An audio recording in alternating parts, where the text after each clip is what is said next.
Boxing Bros UK. Count me amongst them. Yes. Christian boy right here, baby.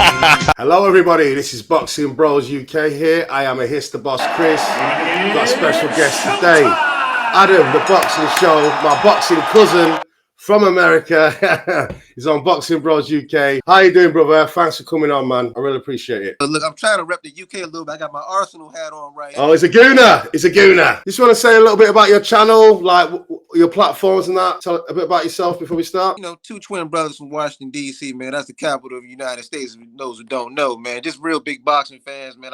Our dad started us off on boxing, man. He knew Sugar Ray Leonard and all that. He was cool with him, man. He used to talk about boxers like Mark Two Shop Johnson, Mike McCallum, and Ray Leonard, Muhammad Ali, man. He just always talk about the greats, man. So definitely big boxing heads, man. Yeah, for sure, for sure. You can follow us on X at Adams Boxing Show on Twitter, definitely, man. We're on YouTube here and there, but we're mainly on Twitter or X, for right now. Boxing Show, man. Make sure to follow us. We'll follow you back as well. Oh, okay. Well, let's get into it now. Topic of the day. Oh my God, Terence Bud Crawford. He beat Canelo, 3-time undisputed champion in 3 weight divisions. In the 4-belt era, it's never been done before. He can't even get any better. 2 weight classes below. Everyone was booing him because it was all said Crawford's supposed to win. He hasn't fought for a year. Everything was against him. And my guy, he just did what he always does. Everyone says, oh, he's not going to win or this and that. He's never fought no one. I'll be honest, I watched the fight again. It was like a sparring session. That was piss. He beat him better than Bivol, better than Mayweather. I know he's lost a step, but what were your thoughts on the fight? Man, my initial thoughts, man, Bud took him to school, man. He stood right in the pocket, gave him those hook shots, even loaded up to the body, man. I didn't expect him to beat him this bad. I thought he would win, but I didn't think he would beat him this bad, man. He really took him to school from start to finish, man. I really can't give Canelo even more than 3 rounds, honestly. No, I think I shared my scorecard on Twitter. I think I gave Canelo 2 rounds, but when someone's just losing that bad, and you think,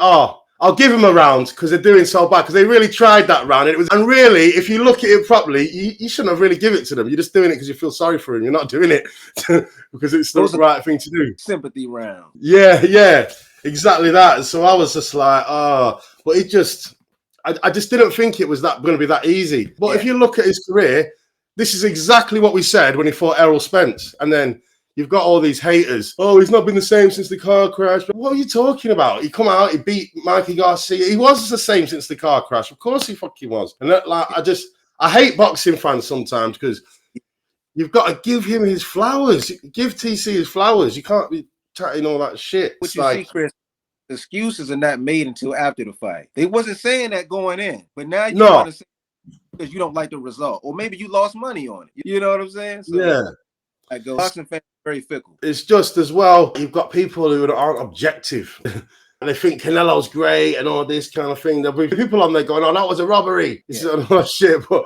it's not. I just think the credit, because I've seen a few people saying shit fight. Obviously, Canelo's lost a step. He's half the fighter he was. Blah blah blah. I don't believe so. To me, he might have lost a step. He's a little bit slower, but still had the power, which he took a few shots, could take it.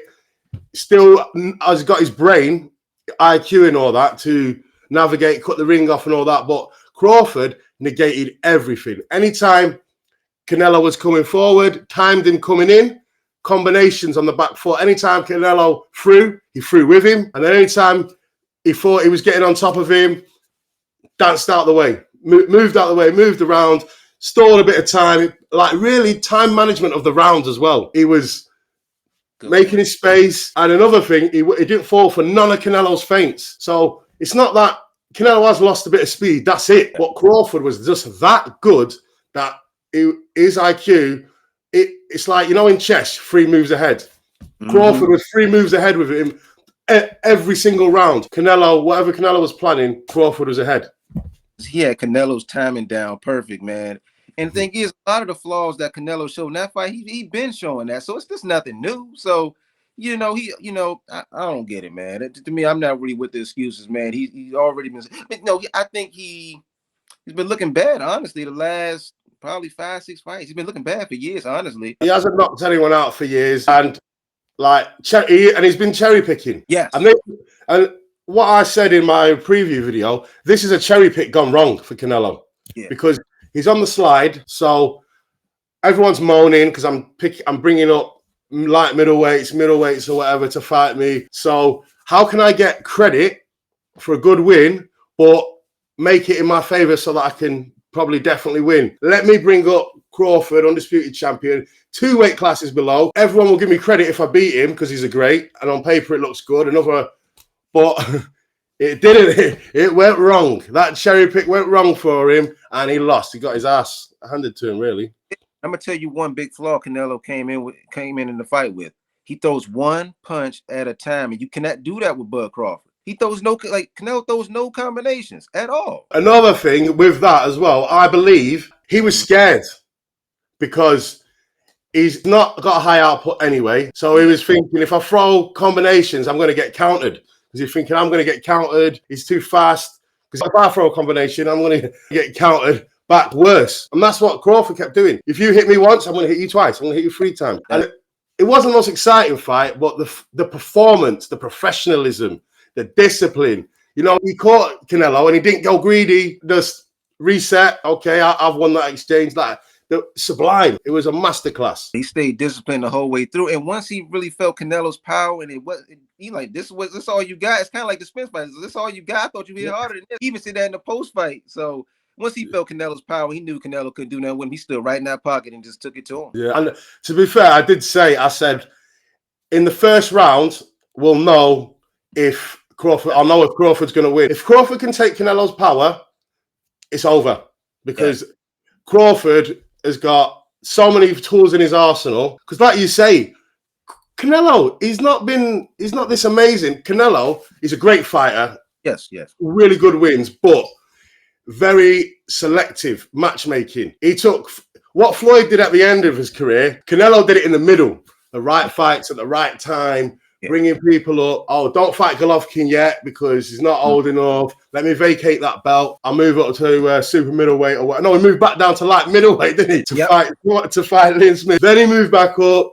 Like just the right fights at the right times, the right people. Like Kovalev, end of his. Yeah, because see, early on, so that good. Canelo is good. No, I'm just saying, early on in his career, he was. No, go ahead. But he. Eventually just started the hand-picking route, man. He started making a lot of money and started hand-picking it, and it bit him because he picked the wrong guy. I mean, I can't say Canelo picked this, Crawford and, Turkey really wanted this fight, but hey, it didn't work out because he went against an elite fighter, Yeah. It just seems like we couldn't be like putting our tongues right up Bud's ass, but he deserves it because in the state of boxing today, I have a real gripe with this. I know they're the ones getting punched in the face and all that, so it's up to them how much money they fight and all that, but it's a sport and it's frustrating for the fans. And when you've got a fighter like Crawford, it's not about the money. And that's why he won. Because you're fighting for money, and if someone's fighting for a higher purpose, like you're fighting for your family, you're fighting for legacy because you love boxing and that's your dream, you're always going to win. Someone who's just fighting for money like Canelo is not going to win. He's not committed. He looked lost in there, man. He looked bewildered, like he was going to cry. I think Crawford was grossly disrespected during this whole fight build-up because people would say he was a money grab, cash grab. He gonna run like Charlo, and you see he's still right in there. So what the hell is gonna say? Did exactly exact opposite of what you said going into this fight. Exactly. It's just I feel sorry for Crawford because he's not getting his credit. Lightweight champion. Then he moved up again, undisputed. Then he moved up again, undisputed. Then he moved up again, middleweight champion, won a belt. Then he's moved up 2 weight classes again. Undisputed. It's just, I know that, the opponents haven't been the best, but that's not his fault. And the opponents, he beat the best that's out there. And on the eye test, for me, I think Crawford would beat Floyd. I really do. For me, I really rate him that highly. He hasn't had the dance part because he can do it. We've seen it. He did exactly how Floyd beat Canelo. He did that. He basically did that strategy. He just was sublime. And I just, on the eye test, I do think that and he's a switch hitter as well. I just think that guy, he doesn't know how to lose. He doesn't cherry pick, and he chases the smoke. He wants it. That's interesting, Chris. I'm not sure if I would put him over Floyd, But head to head, I think he would give Floyd a lot of trouble head to head. I'm not sure if I would put him over Floyd on an all-time list, but head to head, I think he would give Floyd a lot of trouble. Yeah. Floyd's achievements in the sport of boxing cannot be denied, but he never wanted to go undisputed and all this funny shenanigans with his fights, with rehydration this and catch weight was all that nonsense that he brought in. So some of his wins, I'm not fully convinced that, well, not convinced, I don't give him full credit for. And I just think Crawford never got the chance. And every time he has, he's proved easy work. And I just feel like, well, maybe I'm just being biased because I'm such a big Crawford fan since he smacked Ricky Burns in Scotland. I thought, wow, this guy's amazing. Yes. And I understand. So it's one of them ones because I just think a 3-time undisputed, you know, it's just, I think that's tipped off. It can be going up like against them greats in the history, depending. So we've talked about Crawford. Now, what adjustments should Canelo have made to win the fight? What could he have done differently to win the fight? He could have definitely thrown a lot of. I didn't see a lot of combinations, man. I just don't think you're going to be able to beat Crawford throwing one punch at a time. He's already not the better boxer of the two, so I think that was just a poor game plan. You know what I'm saying? He was already going against the more skilled opponent. You got to change it up, man. You can't keep throwing one punch at a time, man. That's not going to work. And then you're the bigger man in this fight. When you get Crawford against the ropes, man, you got to throw punches. You got to be more relentless than that. He's too lax. That's what I think, Chris. Yeah, so like that's what I mean. He combinations, but he didn't really try it. Not the jab, and it's like I don't know what was going on with the corner. You know, if something doesn't work, like all through if you're he's fainting. Crawford's not biting on the feints. So why are you doing it for? Because he's out faint. You're trying to feint him, and he's tricking you with your own fucking feints and timing you. So. The feints aren't working, so stop doing them because he's not biting. Like you say, he's too relaxed. He's like, you can feint all you want. I'm not falling for it. I'm quicker. My reflexes are better. So I'm not going to fall for your feints. If you try and hit me, I'll counter you or I'll take it. He had a tight guard. He was bulletproof. So I think... that, you know what, Chris? You can't outbox the better boxer. You just can't. But go ahead, Chris. I'm sorry. Oh, no, yeah. It's just... And I think the only way that Canelo could have won that is combinations and... quick and taking risks, quicking his feet up, quick and do what he normally hit them on the arms, hit them on the shoulders, hit them, whatever he can get. But he didn't do none of that. He could have adopted what Maidana did versus Floyd in that first fight. You know, exactly. I don't care if you got to tackle the guy. You know, do something. Oh man, and I think that's all he could do. But to be fair, Crawford's got so many tools that I don't think there was anything that he could have done. Because even if we'd have let the combinations go, I feel like he would have just got a combination right back, more accurate. So he would have let his hands go, and then Crawford would be like, right, it's my turn, because he's not going to let him tee off on him without answering back. That was a strategy. That's how he won all the rounds. So he's strong. He's a strong dude, man. Bud is just super. He got superhuman strength in that ring. He's stronger than I think that might have surprised Canelo in there, how strong Bud was. Yeah. Yeah, I think it surprised him how strong he was. And obviously, when he was hitting him, he was just laughing at him and sticking his tongue out at him. It's like, what the fuck? You saw that? He was sticking his tongue out like Michael Jordan. He said, you know? Yeah, it's Air Jordan time, baby. He took Canelo's soul. Like Canelo, he looked like back in the day, like absolutely bewildered. Didn't know where the punches were coming from. Didn't know what to do. Trying things. Not working, just keep doing the same thing, not working. It was just, when I watched the fight back today, I realized it was even, because it was in the moment, you're like, oh, I'm so excited. But when I watched it again, it was so easy. It was so easy. Crawford set the pace, landed when he wanted. Anytime Canelo got a little bit of success, he got countered or he got moved away and he couldn't even hit him flush. It's just amazing, man. Yeah, no doubt about it. Okay. So we've kind of gone over this a bit, but how much credit are you giving Crawford for this win? Like you personally, yeah. Like where would you rate an all-time list of GOAT and especially like now, is he a pound for pound number one? What are your thoughts, bro? I think he deserves full credit, and I also think he deserves the number one pound for pound spot. I think going into this fight, I might have had him at 3. I think I had Usyk, then I had Inoue and Bud. I will put Bud right back at number 1 because of the difficulty of the challenge moving up 2 weight classes. Or you can really say 3 because he only had one fight at 154. So I think you got to give Bud 5. You've got to. I'm in total agreement. I think if we look at it, what have I got here? Started at super lightweight, then he moved up undisputed junior welterweight. We've already been through all them accolades, but the thing is, as well, he's done it. But the last one was 2 weight classes. But one thing though, planning. Only special fighters can do this. People like Floyd can be inactive because they were saying, "Oh, inactivity is going to be a problem." But he only fights once a year or 2. But there was method in the madness because you know what they were doing for the whole year while they weren't fighting. Because I'm actually a strength and conditioning coach. Okay. For the whole year, they were doing conditioning to acclimatize to super middleweight. So that's why he wasn't taking any fights, and that's what he's been doing the whole time. He could put the weight on. I think he got himself straight after that fight. He rehydrated to 175. Bomat was saying, and then after that fight with Madrimov, he stayed at that weight, at super middleweight from then, and he was eating and training, and so he spent a year of sparring, fighting, training at that weight. And that's why a lot of you fighters out there, strength and conditioning, if you do it right, it works. Yes, man. I'm gonna tell you, reminiscent to me of Roy Jones going up to heavyweight to beat John Ruiz. Man, he just like Bud was just in tip top lean muscle, man. He was in the best condition you could possibly be in, man. I was very impressed. Yeah, for sure. And that's a year of hard work, man. In the labs, eat with your nutritionist, your training and all that. Like these boxers, if you're going to keep moving up through weight classes, they need to take note of that. Strength and conditioning is important. It really, really makes that big difference. So, what do you rate him? So you think he's got number 1 pound for pound spot, yeah? Above Usyk. Usyk. For sure. Best fighter of his era, hands down. There's no debate now. That's it. 100%. And even Usyk out of his own mouth, when they asked Usyk, who's the best fighter of this era? Terence Crawford. And wow. I'm a big Usyk fan. I love the guy. And his achievements are good. Yeah, he's got better names on the resume.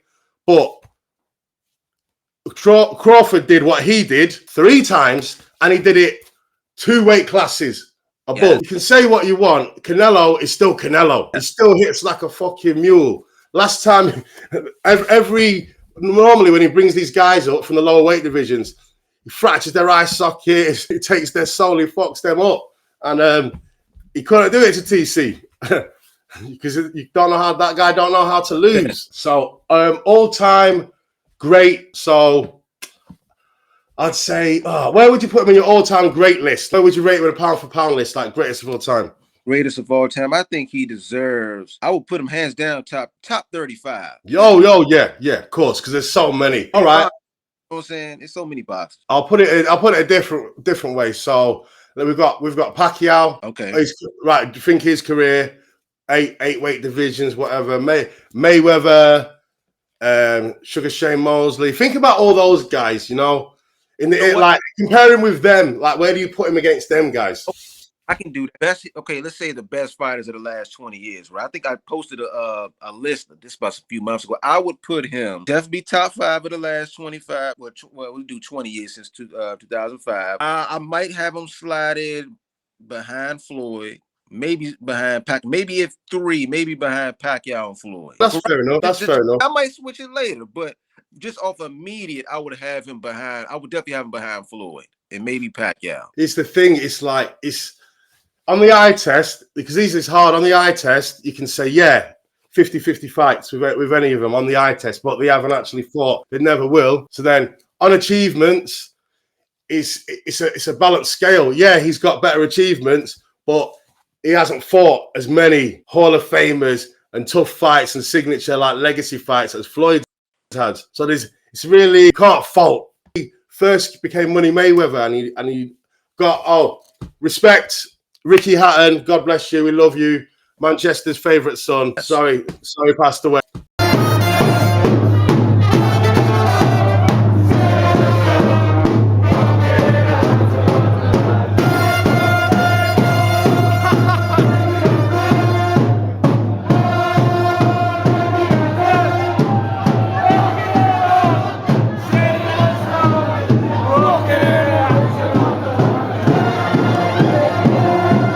Respect, Ricky Hatton, God bless you, we love you. Manchester's favourite son. Sorry, passed away. When Mayweather beat Ricky Hatton, legendary, like performance, win. all that stuff. So it's just hard. I would say him, Pacquiao or Floyd Terence, either all the same level, as good as each other. If they fought 10 times, we don't know who's going to win. It's going to be 50-50 all the way. No one will dominate no one. You know what, Chris? I think Bud is, because I think B-Hop might have been in the top. I think he's leapfrog B-Hop. I think you can make case he's probably leap Andre Ward. Yeah, hell yeah. Yeah, definitely. Marquez is in the mix. I would say Bud is better than him. Who else? I would probably have to put him over Mosley, but De La Hoya has a great resume too. Yeah, exactly. And obviously, you know, it's such a hard, when you try and compare different eras, it's so hard. And everyone say, who's he for? Who's he for? It's just like, you can't keep saying that all the time. If someone beats the best around, then they can't do no better. What else can they do? If they beat the best around, it's not Crawford's fault. People didn't want to fight him. He's had the WBO belt, and Errol Spence, he went round everybody to fight everyone else, and he only fought Crawford because of the money, and he kind of had no choice. He had no choice, and he was making all the excuses. Oh, I want this much money. I'm gonna tell you something, Chris. A lot of those PBC fighters wanted no parts of Bud Crawford. I'm trying to tell you, they wanted no parts of his resume. Suffered because of that. Because of the PBC freeze out. You know, politics, you know, you had Golden Boy and Al Heyman versus Top Rank. You had Showtime versus HBO. Missed out on a lot of fights because of that. Yeah, because they was all there. Keith Thurman, he was there. All them guys, and they didn't want to fight him. Or you have to come over and fight. Knowing he's on contract with Bob Arum, you have to come over there. But do you know the thing is, like, you can blame PBC, but you have to blame the fighters, because I know it's a fact. If really wanted to fight Crawford, they could, and it's bullshit. They were ducking because Sean Porter, he's PBC. I want to fight TC. I'm fighting him. Fuck you. And he did it. So he moved up. Do you know what I mean? If he can do it, it's because he actually wanted the fight, and they're just hiding behind the politics and say, "Oh well, we can't do it because of this." If you really want the fight, you will do it, because Sean Porter did it, and he's in the same situation as you. So that's bullshit. You were ducking him. 100% true, because guys like Keith could afford him. Keith Thurman, you had Danny Garcia over there. Errol Spence, I remember other side of the street or something like that. Yeah. Come on, man. It's just like, and then I'm going to go and fight this other guy. No, I'm going to offer it to you both. And he give Crawford it like, you have to come and sign with PBC knowing there's a contract. You have to take this money. Oh, you don't want the fight, so I'm going to fight this guy. I've got 3 belts now. So now you take less money, and it's just like, oh, man.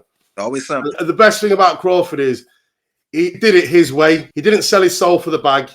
Didn't start acting like a clown to sell the fight. Didn't beg people. Didn't take any fights that weren't right for him. He did it his way. And look what's happened. He deserves all the credit he can get, man. Hey, preach, Chris. I couldn't say it better myself. Hey, preach, Chris. I couldn't say it better myself. So what's next for both? What's next for both? Matter of fact, let's start with Bud Crawford before we go to Canelo. I think for Bud, I think it's time to retire, man. I think it's best to go out on top, man. Sometimes boxers don't know when to give it up. I think it's time to go out on top, man. You got nothing else to prove, man. And for Canelo Alvarez, man, you know what? I can see a big fight where you all at over there in England, man, with Hamza Shiraz. I think Turkey wants that fight. I think that'll be a huge fight at the O2, Wembley. You know, whatever. You know what I'm saying? Yeah, I think I can't see Canelo doing that fight, because he's, when he lost to Bivol. He went into himself. He was taking all these weird fights, easy fights and shit. So I can't see him doing that, because Hamza Shiraz is a young, hungry lion. Do that. And I think it'll probably be all wrong for him, especially where he's lost a step. I'd say, for me, Canelo, the only fight really is the Crawford rematch to redeem himself. For him, yes. Yeah, I can't see anything else, because such a poor performance. And he was going on about, because I've been fighting people not on my level, that's why I've been underperforming. But steel sharpens steel. So where you've been fighting these jokers, your skills have diminished. You've not been 100% sharp and switched on. Steel sharpens steel. You've been slacking, and that's what happened to you. You went in against the top guy who wasn't slacking and lost. And for Crawford, like you said, I want him to retire. He's got nothing else to prove. He can't go up to light heavyweight. It's impossible. As much as I'm a fan of his, because they were talking about that. Go and fight Bivol, or go and fight Benavidez if he wins, to try and be undisputed at light heavyweight. It's like, come on, man. That's too much. And I think, Chris, those are the people who want to see Bud lose. So they're going to find the big obstacle for him.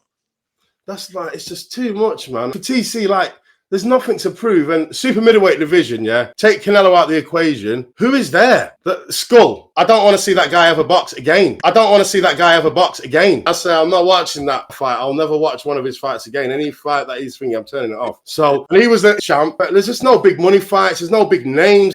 There's no one there to defend his belt against a super middleweight that he's going to get credit for. Not one fighter there that you think, yeah. Maybe Hamza Shiraz is the only one. You don't want that smoke. You don't want that good. But it's just a lot of effort at his age. He's 39, even though he did not look like a 39-year-old last night, for sure. Oh, man, he looked good. He looked good as ever. Yeah, so good. That's it for me. Man, I just want to thank you, man, for allowing me to come on your platform, man. Shout out to y'all, man. Very knowledgeable fan base over there in the UK, man. Love y'all, man.